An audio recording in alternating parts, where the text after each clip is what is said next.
Di tengah kemarau yang melanda disertai sulitnya mendapatkan pasokan air, sejumlah petani di Lamongan, Jawa Timur justru baru memulai menanam padi. Mereka memanfaatkan mudahnya mendapatkan pasokan air yang diperoleh dari Sungai Bengawan Solo yang tidak jauh dari pemukiman warga.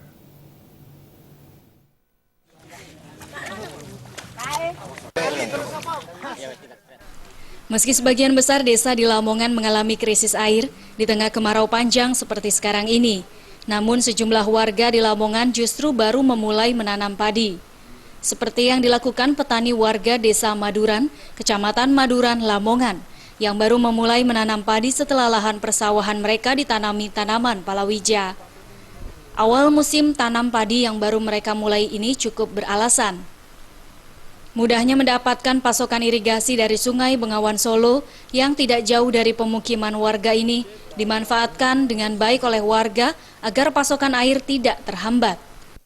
Musim tanam bulan 10 pertama. Pertama Pak? Ya.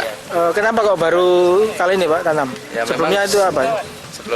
Sebelumnya kan palawija seperti kacang hijau sama belewah. Untuk pengairan sendiri Pak ya? Untuk Ya, air? Bengawan Solo. Nggak kesulitan Pak ya? Ya, alhamdulillah sesuai dengan rutin kegiatan tahunan tanam pertama itu dari air Bengawan Solo ya biasa, tidak kesulitan. Petani berharap pemerintah kabupaten setempat lebih serius lagi memikirkan nasib petani Lamongan yang saat musim kemarau resah dengan sulitnya mendapatkan pasokan air dan mengalami kebanjiran saat musim penghujan lantaran buruknya irigasi air.